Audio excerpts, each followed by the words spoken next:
computer. That's how I do things. Yeah, and Ashley Taylor is going to take us through her training. I personally am going to go off video. Off video.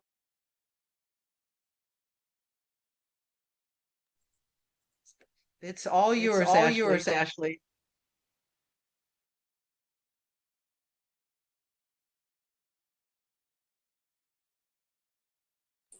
Let me unmute. Okay, thank you everyone for being here tonight. And it was so great to meet you, Heidi, back a couple months ago at this training. And it truly is an honor to teach this topic, understanding veteran culture and how to best offer support. And I'm just grateful. Hopefully I will share some tips and get you guys on your way to communicating with the veteran population.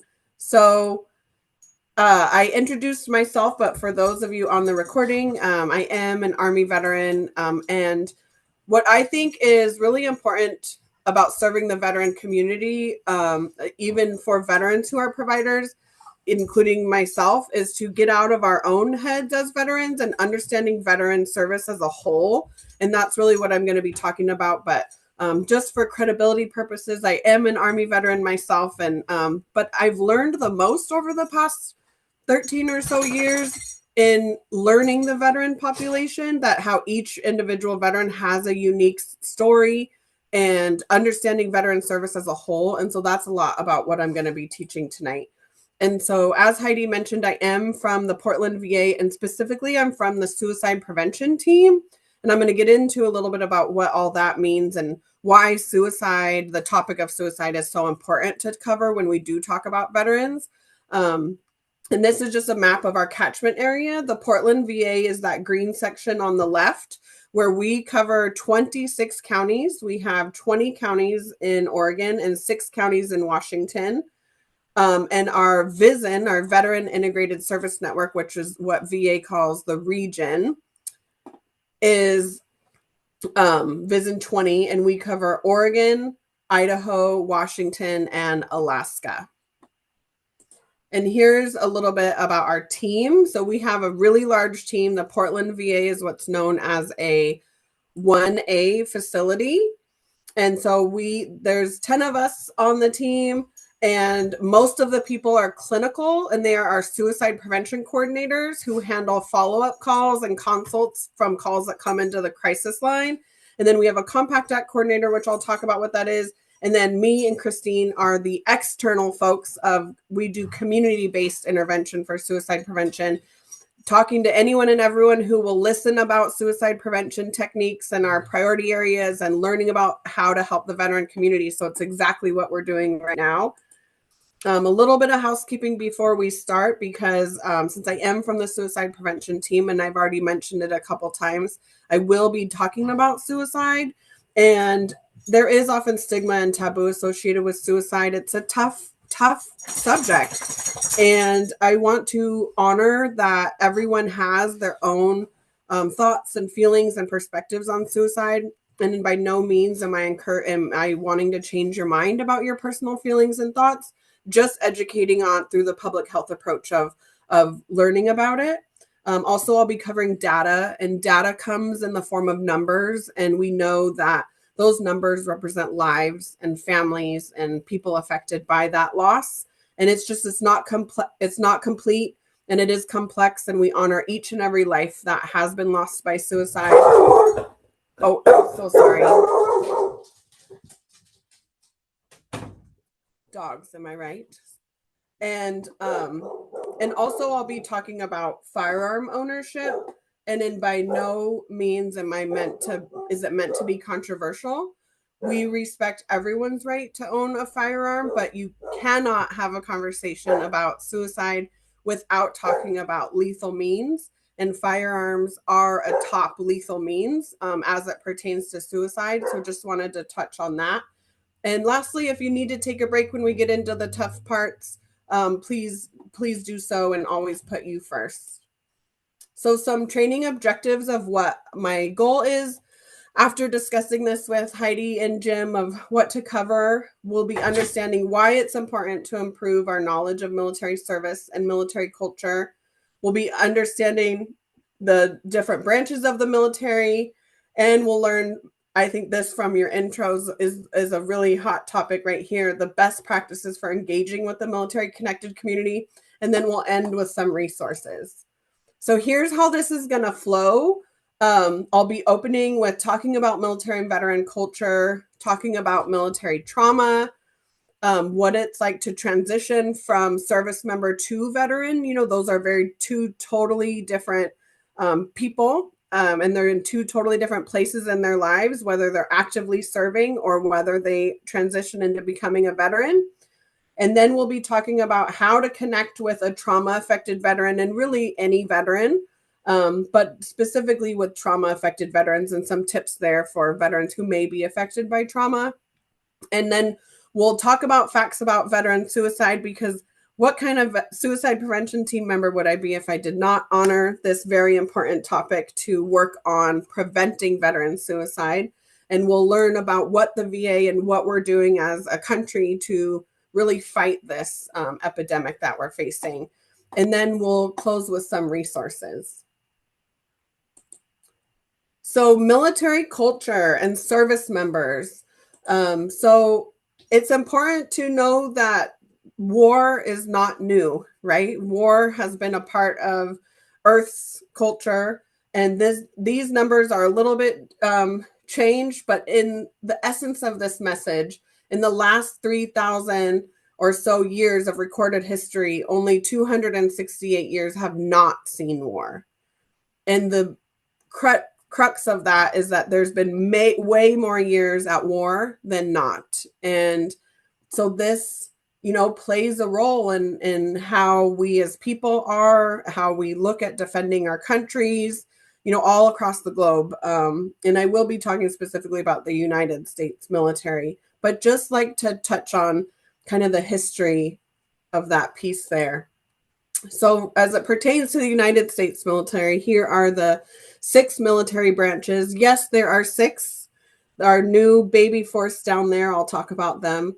But so these there is an order to these branches of the military. These are uniformed services, because there are other branches that are non-uniformed services, like the Army Corps of Engineers, Merchant Marines, the Surgeons General, right? But these are the military uniformed branches.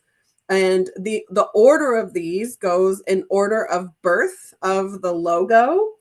So the United States Army is first. We're actually coming up on our 250th birthday. June 14th, 1775, which is Flag Day, is also the Army's birthday when it was established. And the Army is the biggest force, is the oldest force. So it kind of, the Army started it all, and then specialties branched off from the Army. And so second was the Marine Corps, but which I'll go back to, because the United States Navy actually started before the Marine Corps in September of 1775. But when the Marine Corps started on November 10th, 1775, they got their emblem together. So they go first before the Navy. And so the Army is known for being a ground force, a sustaining force. The Marine Corps is known for being reconnaissance, first in, go and mess everything up, and then the Army kind of comes in and sustains it, if that, in a very simple term, if that makes sense. And then the Navy are the masters of the sea. And then the Air Force branched off from the Department of the Army in 1947 to be the masters of air. And then the Space Force is our newest branch, just a couple years ago, to be the masters of space. And the Coast Guard, you'll see, even though they were born in 1790, they go last, because the Coast Guard is not always under Department of Defense. The first 5 branches are always funded in the budget for defense. The Coast Guard only goes under Department of Defense in time of war, where typically they're in Homeland Security, or even sometimes Department of Transportation, depending on budget, because it's always about money. And so what's unique about these branches is not only their focus of service, but what people are called in each branch. So people in the Army are called soldiers. People in the Marine Corps are called Marines. People in the Navy are called sailors or seamen. And people in the Air Force are called airmen, even if they're males or females. And people in the Space Force are called guardians. and people in the Coast Guard are called coasties. And there's a whole lot of other information about the branches, and I encourage you, if you have a family member or meet someone in that particular branch, there's a lot of history, more history about each branch, but that is just a quick overview. And then here are the service components. So the military is a job, and it's broken down into full-time job or part-time job. So the full-time service is called active duty. These are people who served where you'll hear they're stationed somewhere, they're on a base, they're out at sea, they are stationed somewhere for 3 to 4 year periods, they're overseas in Europe.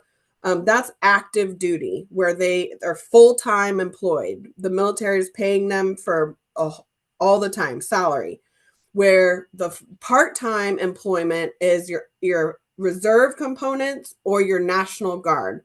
Now, the difference between reserve and National Guard, the reserve is a federal component, so has one boss, which is the commander-in-chief, which is all military branches have the commander-in-chief. The president is the boss. And so that's a federal component. And so the reserve, every branch of the military has a reserve component to support that active component if stuff pops off in war. Whereas the National Guard has two bosses, because the National Guard is a state entity where in time of war or in special circumstances, the president can call up the National Guard, but typically they are run by each state. The governor is their boss, and only the Army and the Air Force have a National Guard. So that's that difference there between the different components. So what, now going over those different branches and the service components, what is it to join the military? I love this basic definition. It's forging a warrior from the civilian. The basic job of a service member is to find, fight, and destroy an enemy. And that is by orders that are determined by the higher ups, by our commander-in-chief and all of the his cabinet or his or her cabinet that are deciding what military action is taken, and finding, fighting, and engaging the enemy to defend our country from all enemies, foreign and domestic. And so the process of this for each branch is a little bit different, but it all boils down to those three concepts: finding, fighting, and killing, and destroying the enemy. And it's typically an 8 to 12 week process. The Marine Corps is known for being the hardest, so the longest.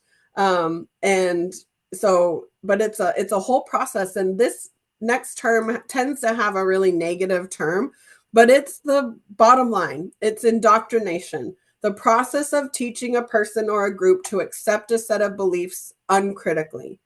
And I like to think of it, and this could just be because I was in the military and I respect our job, but this saves lives. Being indoctrinated to, no matter what, respect the mission, respect the orders that are given to you, and to just do, and to just be reactive to the orders and relying on your training that you learned in that process, becoming a warrior. You have to just trust it. And you have to trust the person to your left and your right, that they're going to be there doing the same thing that you are uncritically. But there are a lot of caveats there, right? What if someone's doing something wrong? Or what if you don't believe in the mission? So I say that with a grain of salt, understanding all the nuances of this indoctrination process as it's implemented in real time. So here's this video. We did test this, but just want to warn, it may be grainy or sound like it's far away. So please just prepare for that. Above the waterline are aspects of a culture that are explicit, visible, and easily taught. The surface culture is where behaviors, customs, and courtesies, and traditions are more easily seen.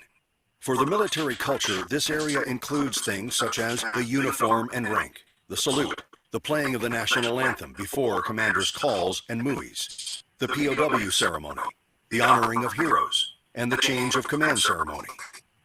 At the waterline is a transition zone where the observer has to be more alert, the area where implicit understanding becomes talked about and where ethos is codified into creed. At this level of military culture are found the service creeds, the core values, and the oath of office. Some of what identifies service members and veterans as belonging to the military culture are not readily apparent and exist below the waterline. Below the surface is the hidden culture, the more enduring and powerful characteristics of the military culture, the beliefs, habits, values, assumptions, understandings, and judgments that affect the culture's worldview. These intangible values and guiding ideals that are mostly acquired while in uniform and are often kept for life are referred to as the military or warrior ethos. These are often things a member knows but cannot easily articulate. The hidden aspects of a culture are not taught directly.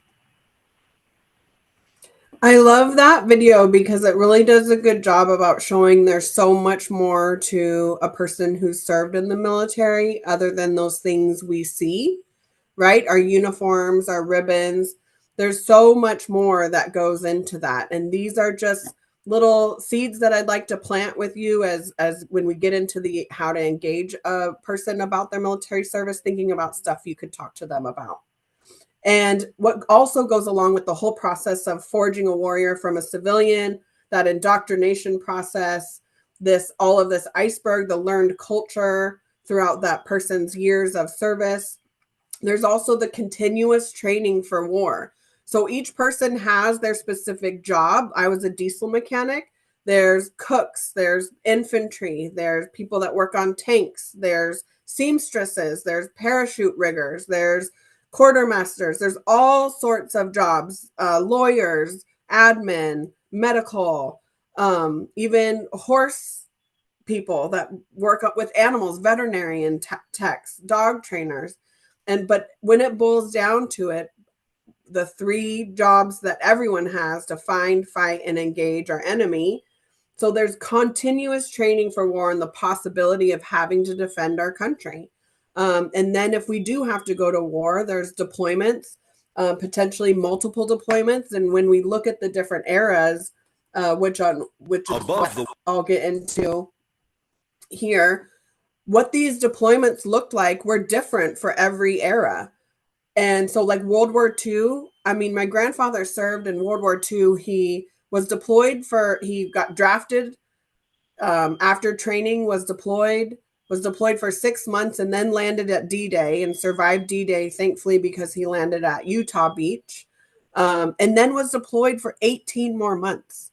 I mean, and I just, as a person who deployed for a year and then another time for a year, I just can't even imagine being deployed for 21 months straight in World War II, through 2 winters, through, so just thinking about what the different eras in their deployment cycles looked like.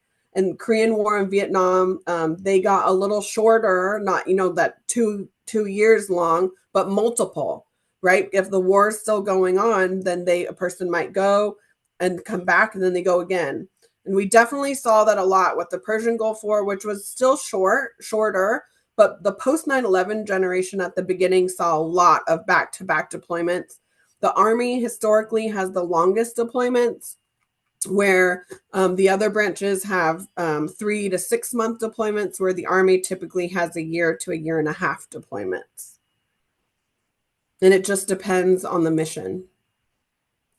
So something I like to talk about is how combat deployments have increased while civilians entering service has declined. And this is not about recruiting. This is just about the difference between, you see those dates in the middle, pre-1973 and after 1973. The significance of 1973 is the draft. So pre-draft, when we were an all-draft service, there was military operations about 19 times, and 12% of the population were serving because of the draft. Everyone had to go in the lottery and potentially get picked, clear screening and physical and medical and all that, and they had to go and serve. 12% of the population was serving for those 19 military operations prior to 1973. After 1973, when we were an all-volunteer force, less than 1% of the population serves, and look at those military operations. It jumps up.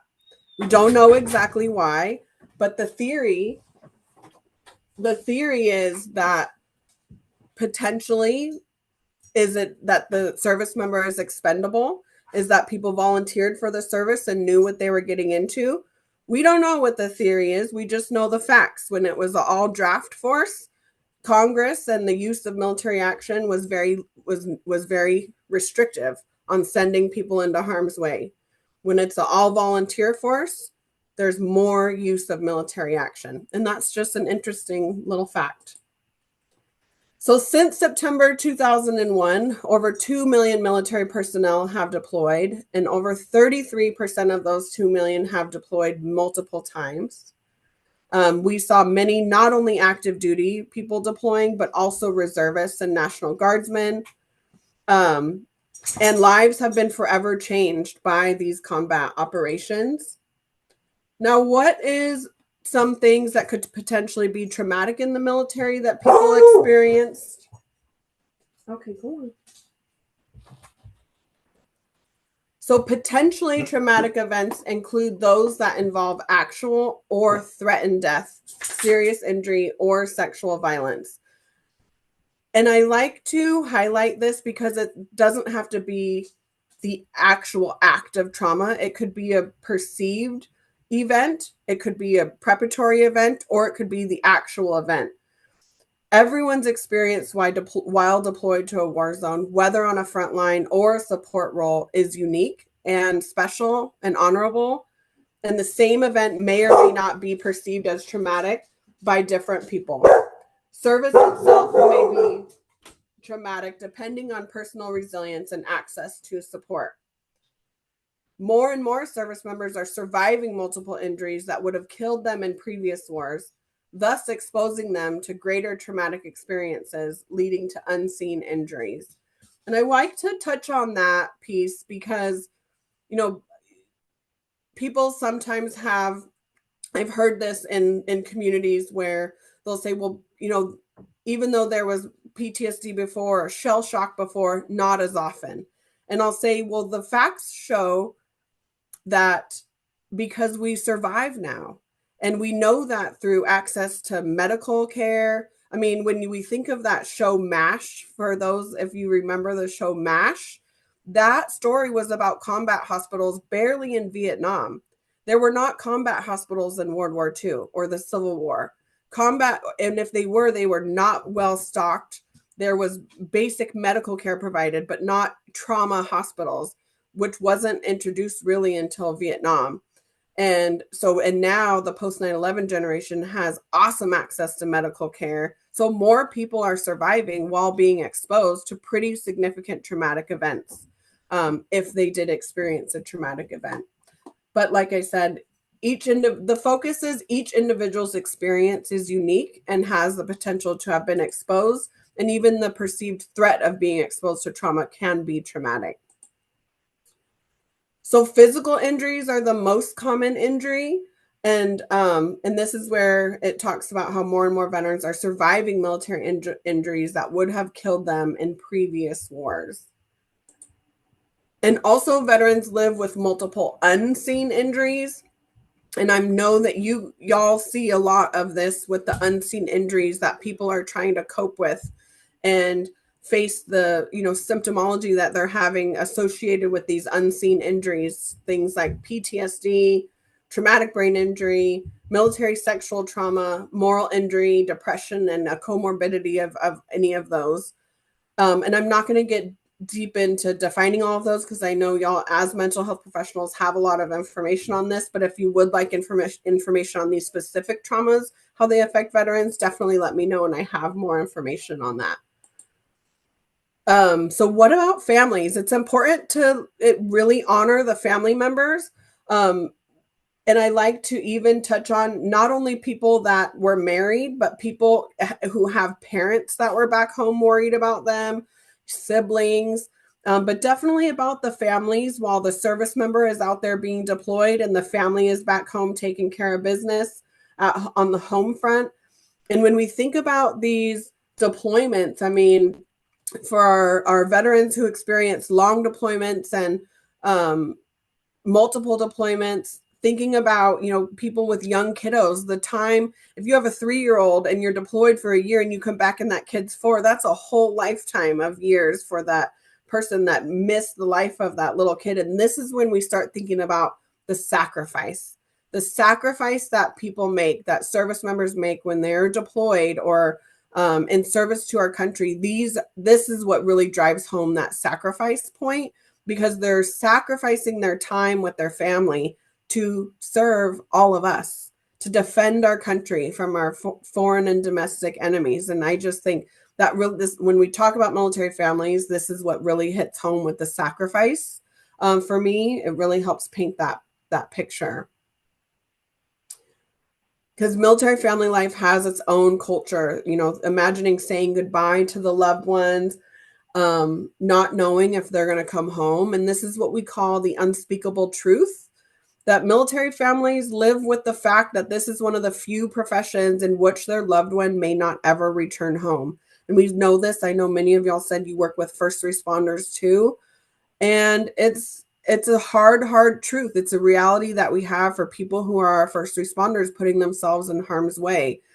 And many families are plagued with the anxiety of the knock on the door from our uniformed officials. There's a really good movie, We Were Soldiers, that really paints a very emotional picture of this unspeakable truth. And just let's reflect on that for a moment about lives lost.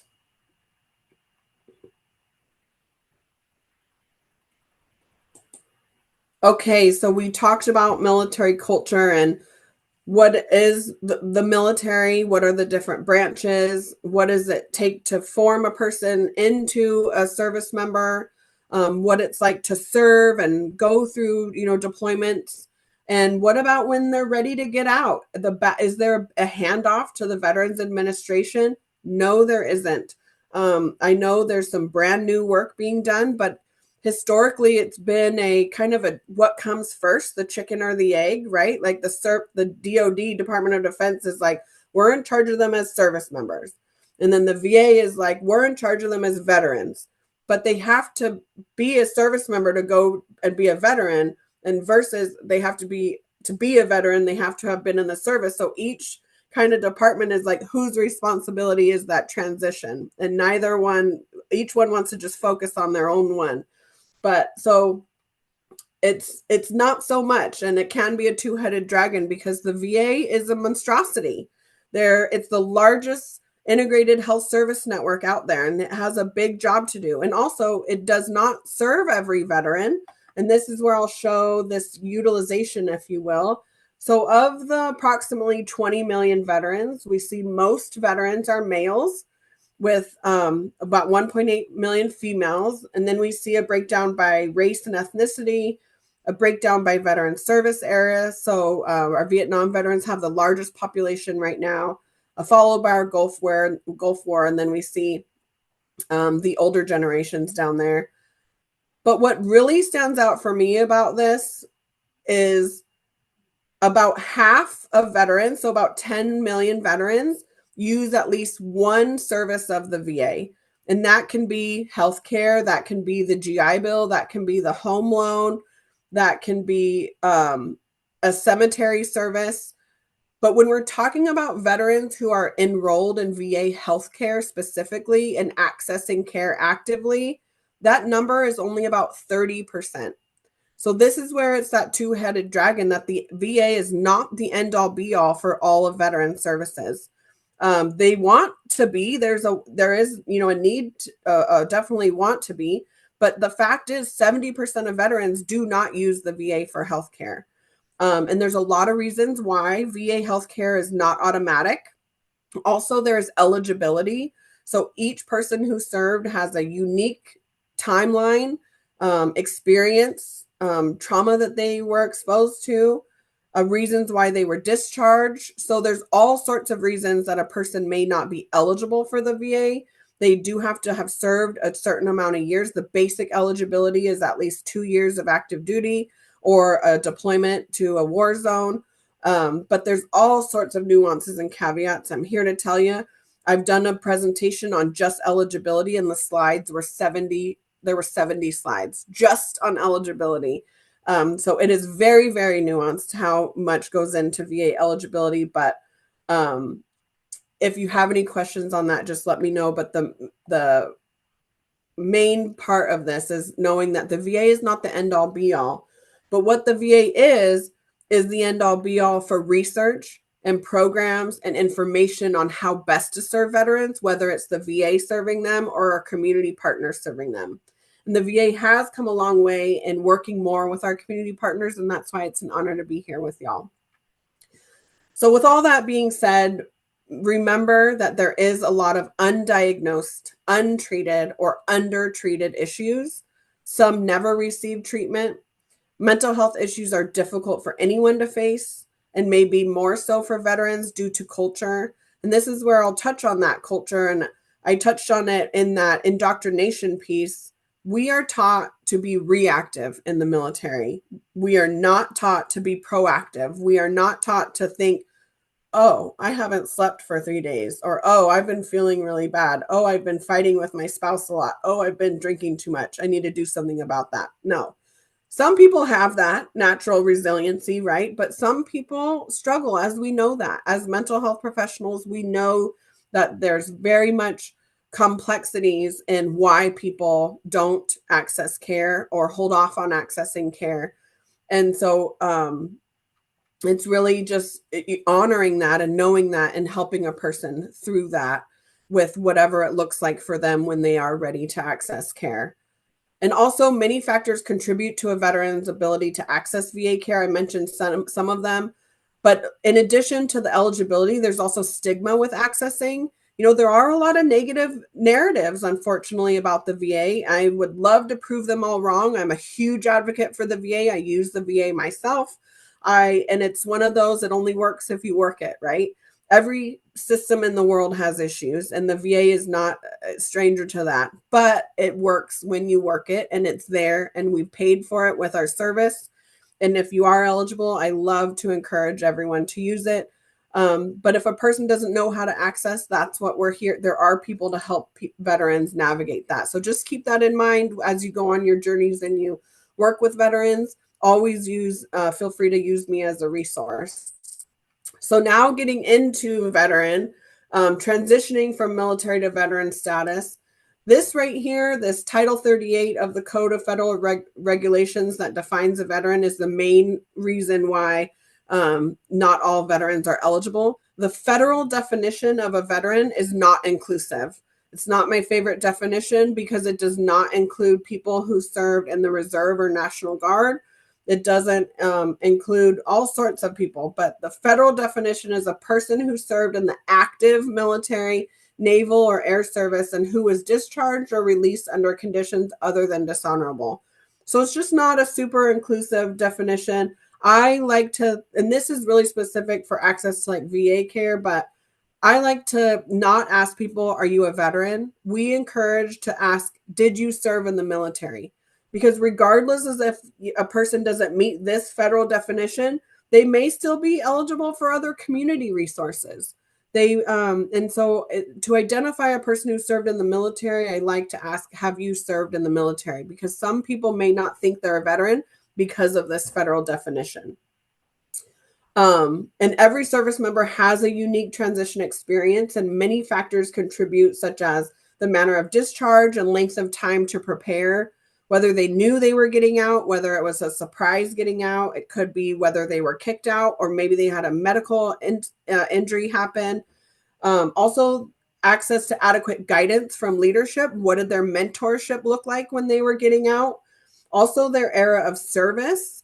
I mean, for our Vietnam veterans, the VA didn't even offer mental health care in the 70s after Vietnam. And we know that just really from basic mental health care in general, right? Mental health has looked different over the past 50, 80 years.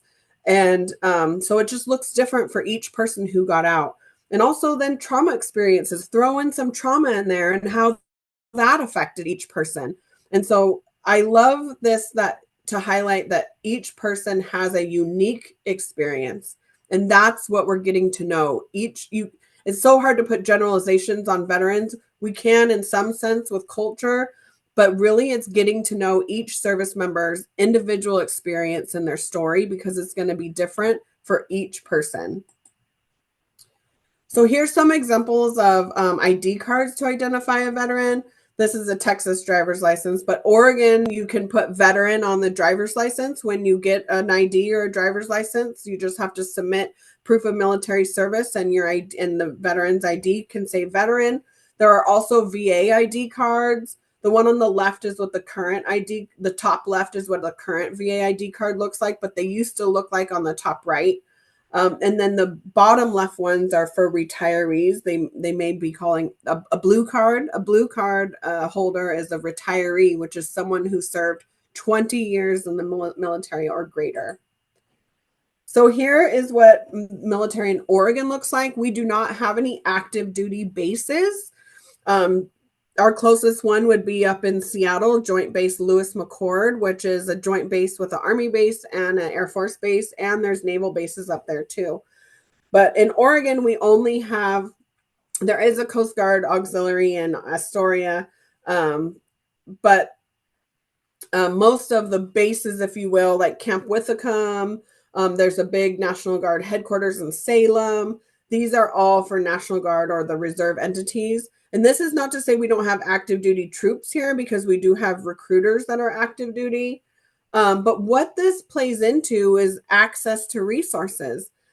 Service members who live in an area near a base or on a base have access to so many resources: medical, supportive, educational resources, family services.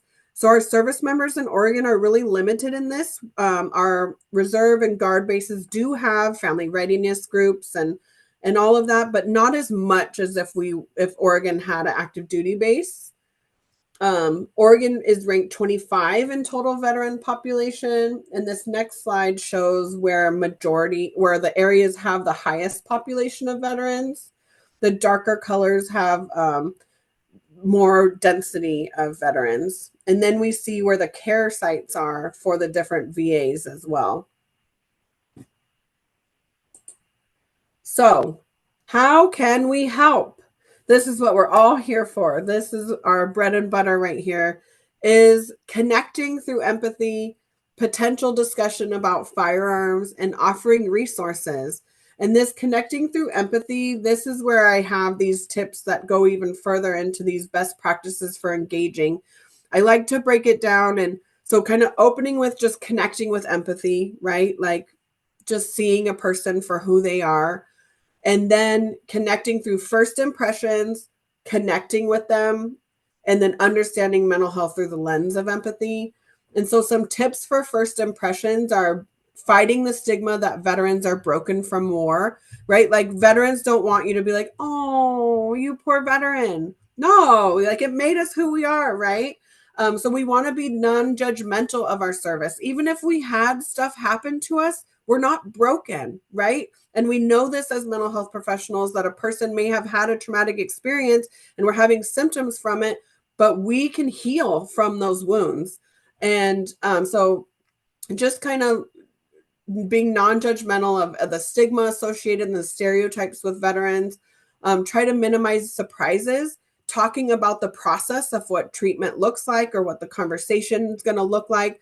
Veterans are really good at, this is a huge generalization, but veterans are really good at taking orders. Not all the time, depending on their experience, but we want to know what's going on, because that's what happened in the military. We're trained very well on the process of what's going to happen.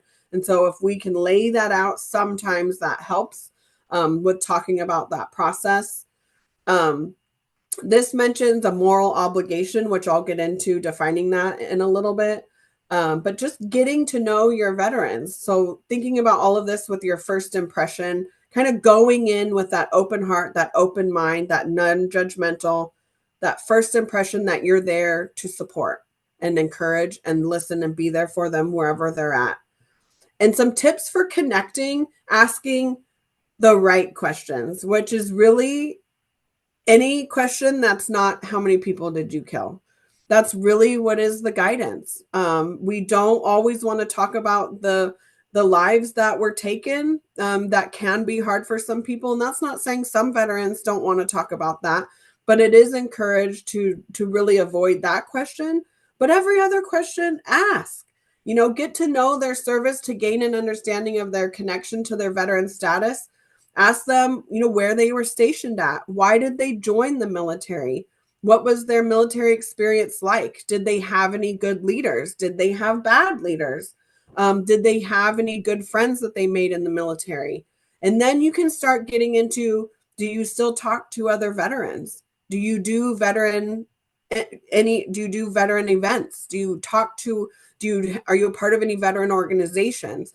Kind of leading into these, okay, what are your protective factors now? And letting them talk and validating their stories. And then lastly, understanding mental health through the lens of empathy. And I know all of y'all as providers and facilitators are really good at this naturally in the field you're in, is just knowing mental health, knowing, not buying into the stereotypes of mental health stigma, and really knowing and honoring that all wounds are not visible and that it's not just as simple as snapping out of it, and knowing that mental health issues and trauma can happen to anyone, and anyone has the potential to be affected by it. So really encouraging to just remain open to learning about how the veteran or service member relates to their time in the military. As I mentioned, everyone has a unique experience, and some people may not want to talk about their military service, or they may, but kind of feeling that out is what's encouraged. And you'll get to know it the more questions you ask. And really, it's one of those things, kind of like asking about suicide. If you ask about their military service, or if you ask about their suicide attempts or interests, if they don't want to talk about it, so be it. But you open that door for them, that when they are ready, and if they do want to talk about it, then they will. And they can, and they know they can. So some do's and don'ts for how to talk to veterans. There's that listening non-judgmentally, thanking them with sincerity. I work with veterans. I'm learning more about military service, tying in what your relationship, my mother served, my father served, asking those open-ended questions to learn about their service. Be aware of probable feelings of shame or survivor's guilt or reentering civilian life issues, and just honoring that, how they feel about it, and validating that. And engaging with families and friends as often as possible. Offer support to family as well. Being genuine and transparent as possible, saying, I don't understand what you just said. Can you explain that to me? What was that like for you? If expressing suicidal thoughts, assess your professional ability, then get an expert if needed. And some tips for don'ts. Never try to say, I know how you feel. Don't share your views on the politics of war, because we never know what that individual's views may be. Don't rush to judgment or push the vet into anything. Don't ask for details of the traumatic events unless they're willing to talk about them and they want to. Don't tell them they were lucky. This is a big one that's encouraged not to do, like, oh, at least you didn't kill anyone, or at least you didn't have to carry a gun, or at least that just kind of encourages the judgment and the stereotype of putting veterans on a certain level depending on what they did or didn't do. And that's a big stigma. And the focus is every person's service matters and played a role. And definitely the post 9/11 generation, because the post 9/11 generation, everyone volunteered for their service and was not drafted. And so we just want to honor that every person's service is unique and tells a story and is special and honorable. So some possible triggers, escalation of force movements. If this is a lot for, like, when we give trainings to first responders, if all of a sudden someone puts their hand on their firearm, or if they back up, or if they, put their arms crossed, kind of, we're like always trained to like watch and observe when something is going to happen. Surrounding the person with multiple responders may be triggering. Being tactical, giving commands or barking orders, or if they feel you are not respecting their status as a veteran. and some considerations that may improve your interaction. Identify yourself as a provider, as a helper. Be clear of why you are there. Not crowding or tactically approaching. Do not tell war stories. Do not build connection through your own military experience, or if you know someone was in the military and you're like, oh, well, they told me this happened. The focus is their experience and not anyone else's experience. And utilize de-escalation and active listening techniques if that person does become agitated. Just, utilizing those 2 ears and 1 mouth to just listen to them and validate, I see you're struggling, or I see this upset you. Let's change the subject. And when you're speaking with them, show empathy and be genuine. Okay, so now that we've talked about military culture, what it means for someone to be in the military, moving into the transitioning from veteran, and then the potential trauma that was experienced and what that did, and then the best practices for engaging. I would definitely be remiss if I didn't talk about veteran suicide, and I'm going to talk about why. So suicide in itself is a national public health issue with rising rates of suicide in the general population.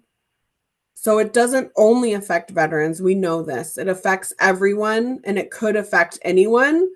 But veterans are dying at the highest rate of suicide, which is why I am going to be talking about this portion and specifically what we can do as providers.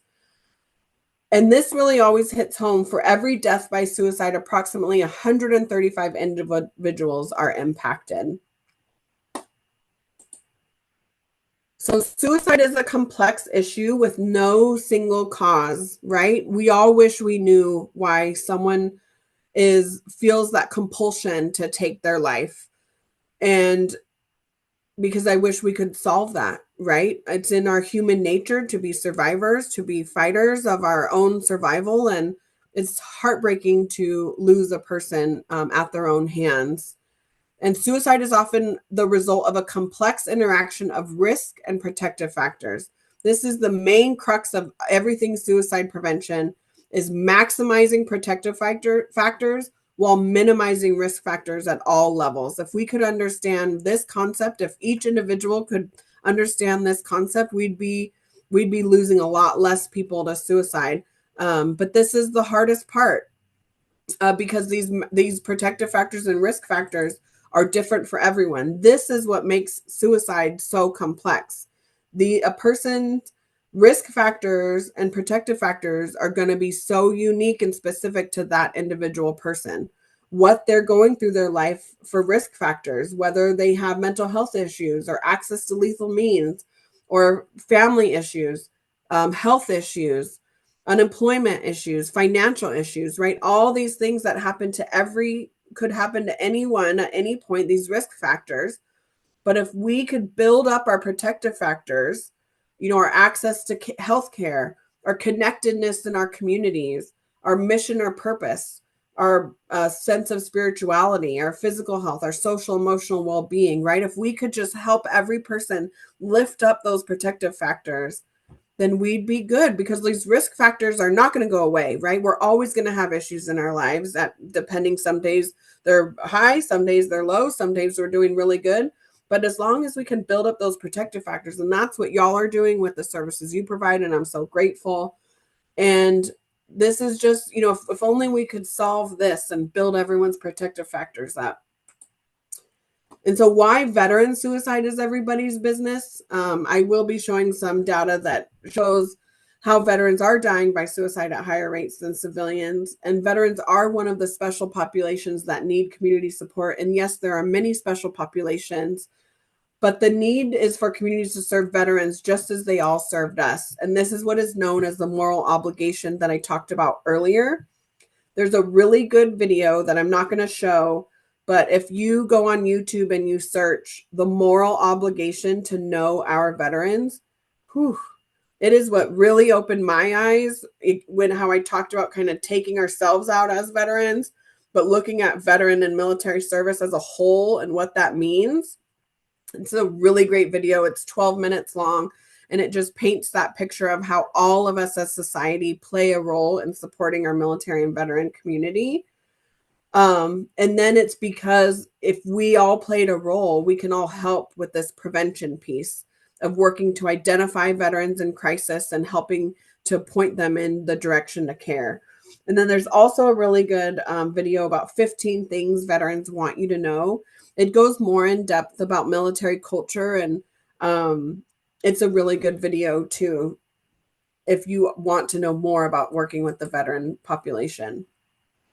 So here's these numbers about veteran suicide. It's heartbreaking. So on the top chart up there, the national suicide rate per 100,000 is 18.4. For the Oregon suicide rate, it's a little higher at 25.3, and this is for the general population. But then you look at that Oregon veteran suicide rate per 100,000, 51.7, almost double what the civilian rate is.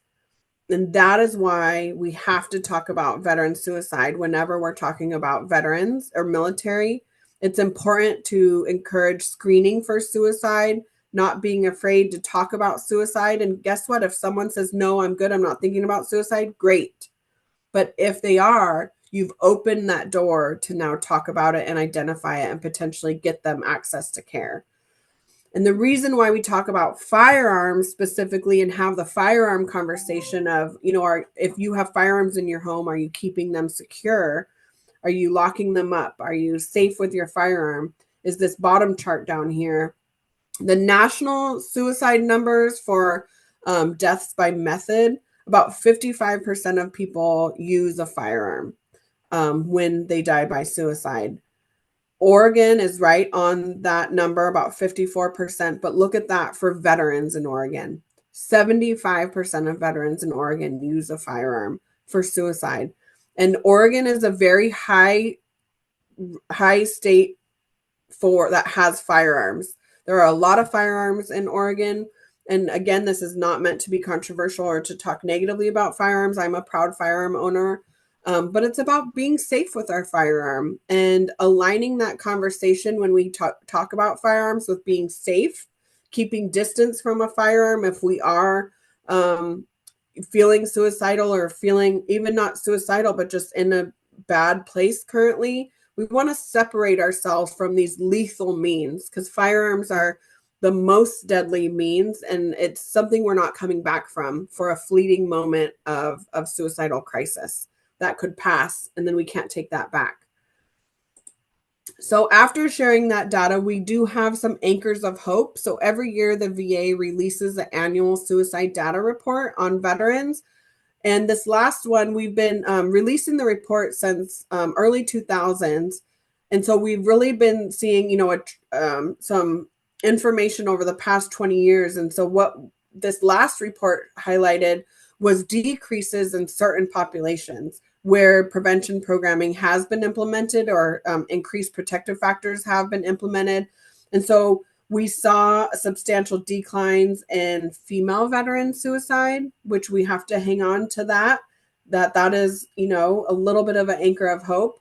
Also from 2001 to 2022, suicide rates fell for veterans in VA care with diagnoses of these mental health issues. And that is what we have to hang on to too. If we can build these protective factors, we are seeing decreases, and we want to hold on to that and hope that we continue to see decreases. But the bottom line is risk factors are hard for a lot of people. We've faced over the past 20 years, there was a big recession that showed a big increase like 2008, 2009. And then there was some significant increases at 2020 and 2021. The pandemic, so when life is hard for people, suicide rates increase, and we want to just build those protective factors up, just like with the services that you guys are providing. So there is a national strategy to prevent veteran suicide. So what are we doing about these numbers? That the fact that veterans are dying at the highest rate by suicide. There is a national strategy. It was implemented in 2018. It's a 10-year strategy that takes us through 2028.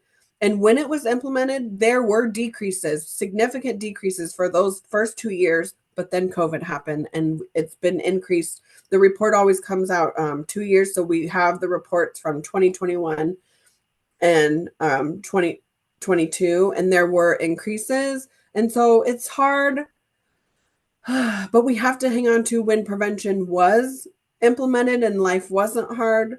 We saw decreases. And so we just have to hang on to that the more we increase our protective factors. But the VA's top clinical priority is suicide prevention. There is a lot of funding that goes towards this. And not only for the VA has the national strategy to prevent veteran suicide, there's also a VA DOD clinical practice guideline where the Department of Defense and VA are working together. And then also there's a White House authored plan for reducing military and veteran suicide that all align. And so what we're doing right now is this community-based intervention. There is clinical work being done and has long been done with the suicide prevention teams at VA. But since the implementation of the strategy a couple years ago, there has been a push to integrate community partners, which is just like what we're doing now. So we work on projects based on the strategy at the national level, and we implement them at the state level through the Governor's Challenge. Every state in the country has elected to take the Governor's Challenge, if you will, where the governor accepts the challenge to fight against veteran suicide. And Oregon has taken that challenge.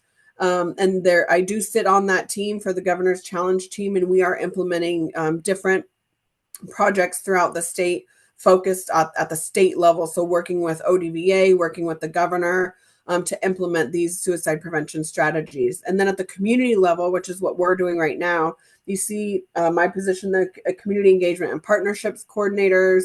There's one of us at every VA, every main VA health system in the country. We're doing not only basic outreach and education, but we call it coalition building, where we work on projects to build awareness, provide education, do anything we can to create those protective factors for veterans in our community. And we do have priority areas that we focus on. And this is what's called the full public health model, where we combined the existing clinically based work that's being done with the community-based work, and knowing that, number one, suicide is preventable. Number two, that suicide prevention requires a public health approach combining these two approaches. And that number three, everyone has a role to play in suicide prevention. Not one providing agency can do it on their own. The VA can't do it on their own. We saw that with utilization, right? 30% of veterans are only using the VA. So we can't solve all of veterans' issues without everyone playing a role. And these are the priority areas that we focus on in our coalition projects that we work in our 26 counties. And really that's being done all across the country. But we help organizations identify their service members, veterans, and family members. And I touched on this by kind of asking that right question. You know, are we asking, did you serve in the military, to know that we're identifying properly? And then what are we doing with that information when we identify a person? Are we talking to them about resources available? Are we asking about any issues they're having pertaining to their military or veteran status? You know, are we identifying that population? And then we're also encouraging to screen for suicide risk. Every veteran who accesses care at the VA for healthcare is screened for suicide annually, or as needed if certain topics are brought up during appointments, but at least screening for it, asking about it. If you're fine, great. But if you're not, I want to open the door so that you can talk about it with me. We want to promote connectedness. This is a big protective factor for the veteran community, veteran and military community, to encourage connection, whatever that looks like, whether it's with other veterans, whether it's with other providers, whether it's with, you know, your community coffee or car show group, but get connected and build that protective factor through connection. We want to improve care transitions, whether it's community partner to community partner, whether it's through case consultations, you know, hey, Ashley, I have this veteran and this is what's going on. What do I do? We want to improve that care transition, whether the VA can solve that issue or whether a community partner can solve the issue. And then we also want to increase lethal means safety. We got to have that conversation about firearms.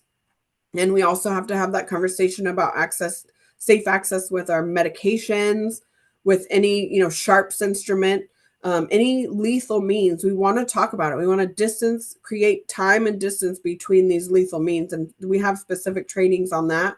And then also safety planning, encouraging people that are at risk for suicide to create a safety plan so that they know what to do and have access to their protective factors written out so that they know what to do when they are feeling suicidal or at risk for suicide. Okay, and now I'm going to, we're near the end with our resources, where there are many veteran resources. Veterans who connect to resources can thrive. I have a quote that I always love to share, that there is no shortage of veteran resources. There is a shortage of veterans accessing resources. And there's many different reasons why, right? We may be like, I don't need anything, I'm good. Or it could be they don't know. I know I definitely was guilty of that. Even people, they may know the VA, or they may know they may know Vital Reset, but there's so many options out there. Like, we want to know them. So some great places to start for kind of clearinghouses of resources: the Oregon Department of Veteran Affairs. Every county is represented by a county veteran service officer. These county service officers are specifically to help veterans file claims, which is in the benefit side of the VA.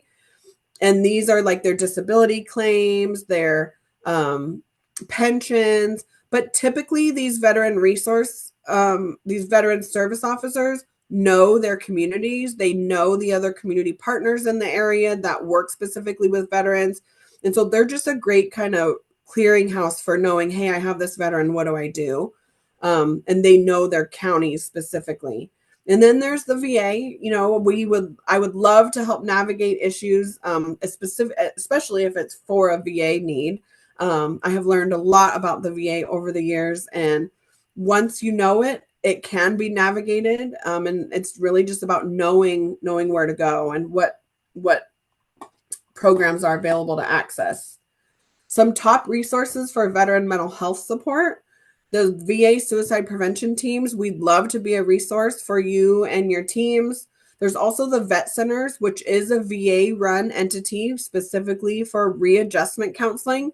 So, fun fact, Vet Centers were actually started after the Vietnam War by Vietnam veterans, because the VA, as I mentioned, did not even offer mental health care. And it's just because there was limited mental health care available. And so these Vietnam veterans started these readjustment counseling centers, and they were so well run that the VA actually bought them out, and now they run them. And so, but it's like a separate entity, but still part of the VA, but it's specifically for readjustment counseling for wartime veterans. And then there's the Oregon Health Authority, which Oregon Health Authority has a veterans behavioral health unit where they provide a lot of community grants if organizations are providing mental health services and supportive services for the veteran community. There's the ODVA's county representatives, and also community nonprofits, which are great resources for connectedness opportunities. The number one resource that we love to share for suicidal crisis, and it doesn't even have to be a suicidal crisis. It could be a veteran who is overwhelmed and doesn't know how to navigate and just is having issues with their risk factors and they need help. 988. 988 is the number one number to give a person, because it goes to the Veterans Crisis Line, which is also the National Suicide Hotline. But if they press 1, it goes specifically to the Veterans Crisis Line.